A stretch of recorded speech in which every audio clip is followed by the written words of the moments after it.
পরিত্যক্ত জায়গা থেকে একাধিক তাজা বোমা উদ্ধারের ঘটনায় চাঞ্চল্য নদিয়ার চাপড়ায়। বিধানসভা নির্বাচনের আগে জার ভর্তি তাজা বোমা উদ্ধারের ঘটনায় চাঞ্চল্য নদিয়ার চাপড়া থানা এলাকার পুকুরিয়া গ্রামের ঘটনা। সূত্রের খবর, রবিবার সকালে গোপন সূত্রে খবর পেয়ে ওই এলাকায় হানা দেয় পুলিশ। এরপর দেখতে পেয়ে সোনা শেখ নামে এক ব্যক্তির বাড়ির পেছনে একটা প্লাস্টিকের জারের মধ্যে রয়েছে একাধিক তাজা বোমা। এরপর অতি সতর্কতার সাথে তাজা বোমাগুলি উদ্ধার করে পুলিশ। প্রশ্ন উঠছে, কিভাবে একসাথে এতগুলো তাজা বোমা একই জায়গায় মজুত করা ছিল, মজুত কি উদ্দেশ্য ছিল, তার তদন্ত শুরু করেছে পুলিশ। পুলিশের তরফ থেকে জানানো হয়েছে, আইন শৃঙ্খলা রক্ষায় পুলিশের অভিযান এখন থেকে অব্যাহত থাকবে। এছাড়াও অবৈধ কর্মকাণ্ডের বিরুদ্ধে আগামী দিনে কঠোর ব্যবস্থা নেবে পুলিশ।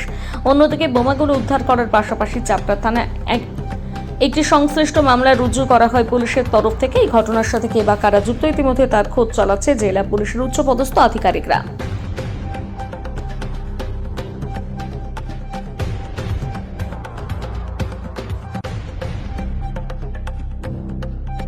পর আরেকটা গুরুত্বপূর্ণ বিধানসভা নির্বাচন, রাজ্যের সব থেকে গুরুত্বপূর্ণ। তার আগে চাপড়ায় পরিত্যক্ত জায়গা থেকে একাধিক বোমা উদ্ধার, কিভাবে দেখছেন? না, এটা তো আপনার বোম বারুদের স্তূপের ওপরে পশ্চিমবঙ্গকে খাড়া করে দিয়েছে। তার কারণ নির্বাচন যত এগিয়ে আসছে, তৃণমূল কংগ্রেস বুঝতে পারছে যে সাধারণ মানুষের জনসমর্থন তারা হারিয়েছে, তাদের পায়ের তলায় মাটি নেই।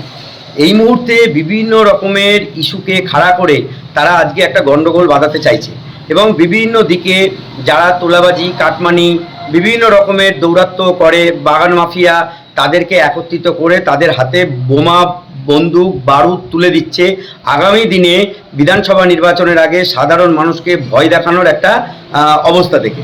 ফলে এটা আপনারা কিছুদিন আগে দেখেছেন যে চাকদাতে এই ঘটনা ঘটেছিল। একইভাবে চাকদাতে প্রচুর পিস্তল, বোমা, বারুদ এইসব মজুদ ছিল এবং সেগুলো আপনারাই আপনাদের চ্যানেলে দেখিয়েছেন।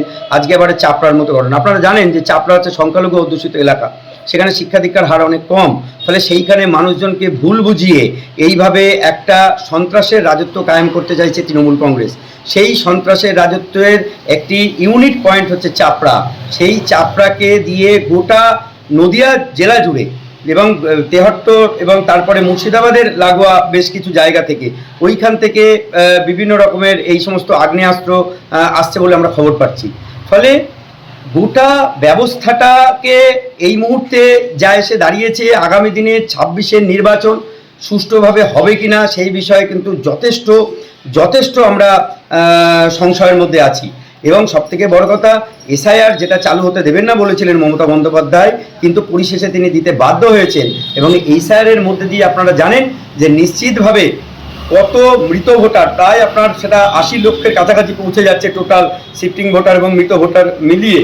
এবং তারপরে তো যারা অলরেডি আপনারা চারিদিকে দেখছেন যে কিভাবে বর্ডার পেরিয়ে প্রচুর বাংলাদেশি অনুপ্রবেশকারী তারা প্রতিদিন শয়ে হাজারে বেরিয়ে চলে যাচ্ছে।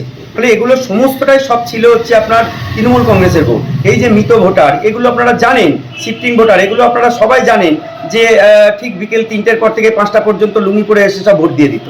তাহলে তৃণমূল কংগ্রেস পরিষ্কার বুঝতে পারছে যে এই মুহূর্তে দাঁড়িয়ে এসআইআরের ফলে যে স্বচ্ছ ভোটার তালিকা হবে, সেই স্বচ্ছ ভোটার তালিকায় কিন্তু তারা জালিয়াতি করতে পারবে না। ফলে যে ম্যান্ডেট তারা পাওয়ার চিন্তা ভাবনা করছিল এতদিন ধরে, যে ছাপ্পা করে এবং এই সমস্ত অনুপ্রবেশকারীদের ভোট দেওয়াকে কেন্দ্র করে একটা প্রচুর ভোট কিন্তু তৃণমূল কংগ্রেস এই মুহূর্তে হারালো। এই জায়গাটা থেকে কিভাবে ক্ষমতায় পাওয়া যাবে বা ক্ষমতায় টিকে থাকতে পারা যাবে, কারণ মানুষের ভোট তো তারা পাবে না। তাহলে ক্ষমতায় টিকে থাকতে গেলে সাধারণ মানুষকে ভোট বাক্সের অবধি যেন তারা পৌঁছতে না পারে, সেই কারণে কিন্তু তাদেরকে ভয় দেখানোর উদ্দেশ্যে এই সমস্ত বোমা, বারুদ, এই সমস্ত পিস্তল এগুলো কিন্তু মজুত করা হচ্ছে। এবং আপনি হয়তো খবর নিলে জানতে পারবেন যে খুব সন্তর্পণে আস্তে ধীরে গোটা নদিয়া জেলা এবং নদিয়া জেলার বাইরে যেসব থানা আছে, সেখানকার নদিয়ার যে সমস্ত ক্রিমিনাল যারা ছিল বিভিন্ন বাইরের জেলগুলোতে, একটা করে কিন্তু আস্তে কিন্তু তাদের ছাড়া হচ্ছে। ফলে তাদেরকে কিন্তু এক জায়গা করে এই ভোট কিন্তু তারা পেরোতে চাইবে। ফলে এই সমস্ত যেসব স্মাগলার এবং ক্রিমিনাল, বিশেষ করে মার্ডারার, তারা এই যে আজকে একত্রীভূত হচ্ছে, বিভিন্ন থানা থেকে তাদেরকে ছাড়া হচ্ছে। ফলে এটা কিন্তু আগামী দিনে একটা বড় রকমের দুর্ঘটনা ঘটাবে এবং এই ভোটে এটা আমরা কিন্তু আশঙ্কা করছি। চাপড়া একটা সংখ্যালঘু অধ্যুষিত এলাকা এবং এর আগের নির্বাচনে আমরা একাধিক নির্বাচনে দেখেছিলাম সেখানে বুথ রেগিং, বুথ দখল, বোমাবাজি একাধিক অভিযোগ উঠেছিল। সেই জায়গা থেকে আবার বোমা উদ্ধার, তাহলে কি আবারও কি আপনি দেখতে পেলেন না যে কিছুদিন আগেই কিছুদিন আগে একটা 6 বছরের বাচ্চা, ক্লাস 6-এ পড়ে একটা বাচ্চা, সে বোমার আঘাতে মারা গেল। তাহলে এই বিষয়টা কি পুলিশ জানে না? মমতা বন্দ্যোপাধ্যায় স্টেটমেন্ট দেয়নি এর উপরে, তৃণমূল কংগ্রেসের নেতৃত্বরা এরপরে স্টেটমেন্ট দেয়নি। তাহলে এইরকম একটা ক্লাস 6-এর ফুটফুটে বাচ্চা, সেও মুসলিম ছিল আমি শুনেছি, তাহলে সেও তো মারা গেল। আজকে দেখুন, বোমা, পিস্তল, বারুদ, এখানে কিন্তু কোনো জাতি লেখা থাকে না।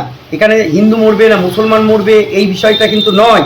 আসল বিষয় হচ্ছে যে কিছু মানে ক্ষমতালোভী মানুষ, তারা তাদের ক্ষমতা কায়েম করার স্বার্থে যে কোনো মানুষকে প্রাণ কেড়ে নিতে পারে, এবং সেই কারণেই আজকে এই ঘটনা। বিশেষ করে চাপড়ার মতো জায়গাতে, যেখানে কিছুদিন আগে আপনারা দেখেছেন যে একটা 6-এর বাচ্চা মারা গেল এবং প্রত্যেক ভোটে সেখানে মানুষ মারা যায়। এই রকম জায়গাতে প্রশাসনের আরও কড়া নজরদারি দেওয়া, এবং আমি নির্বাচন কমিশনের আপনাদের মধ্য দিয়ে নির্বাচন কমিশনকে জানাবো যে বিশেষ করে চাপড়া এবং সংখ্যালঘু এলাকাগুলোতে যাতে ভালো করে নজরদারি বাড়ানো হয়।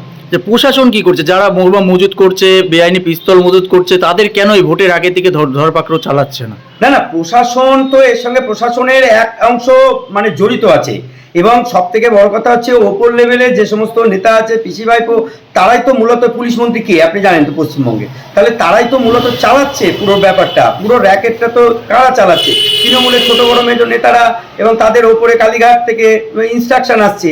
ফলে প্রশাসন কি করবে? প্রশাসনের উপরে চাপ তৈরি করে রাখা হচ্ছে, এবং প্রশাসন যাতে এইখানে সক্রিয় ভূমিকা না নেয় সেই বিষয়ে প্রশাসনের উপরে একটা বড়সড় চাপ তৃণমূল কংগ্রেস তৈরি করে রাখছে।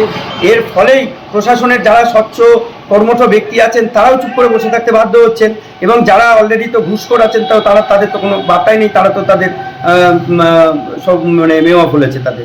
যারা এইসব বোমা মজুত রাখছে তারা কোন দলের, কি মনে করছেন আপনারা? দেখুন, এটা নতুন করে প্রশ্ন করার কোনো জায়গা নেই। যারা বোম, পিস্তল, বোমা মজুত রাখছে তারা কোন দলে, কিছুদিন আগে চাকদার ক্ষেত্রেও দেখে নিয়েছেন আপনারা। ফলে এটা আপনি আম জনতা, যে কোনো সাধারণ মানুষ, দেখুন আমি ভারতীয় জনতা পার্টির একজন কর্মী, আমি তো নিশ্চিতভাবে বলবো তৃণমূল কংগ্রেস করছে, হ্যাঁ এটা, এবং তৃণমূল কংগ্রেসের লোকজন করছে, কিন্তু আমাদের বক্তব্য না, বক্তব্য সাধারণ মানুষ, এখানকার সাধারণ মানুষ, পাবলিকের কাছে আপনি এটা জানতে চান যে বোমা, পিস্তল এই সমস্ত রেখে সাধারণ মানুষকে এই যে প্রাণে হত্যা করার যে কার্যাবলী, এগুলো কারা করাচ্ছে আপনি জানবেন। কিছুদিন আগে শান্তিপুরের ক্ষেত্রে আপনারা দেখেছেন যে শান্তিপুরের একজন বাগান মাফিয়া, তিনি কিন্তু একদম সরাসরি একজন সাধারণ মানুষ, একদম একটা গরিব খেটে খাওয়া মনীষ, তার উপরে অত্যাচার এমন করেছে যে সে গলায় দড়ি দিয়ে আত্মহত্যা করতে চেয়েছিল। এই শান্তিপুরের মতো ঘটনা। তাহলে এরা চতুর্দিকে ছড়িয়ে রয়েছে, এই সমস্ত মাসলম্যান, বাহুবলী রাজনীতি করা, এই সমস্ত চোর, ক্রিমিনাল, মার্ডারার, তারা সমস্ত একত্রিত হচ্ছে তৃণমূল কংগ্রেসকে বাঁচাবে বলে। তৃণমূল কংগ্রেসের পাশে কোনো সাধারণ মানুষ নেই। আপনার নাম? ডক্টর সোমনাথ কর, মুখপাত্র, নদিয়া দক্ষিণ সাংগঠনিক জেলা বিজেপি।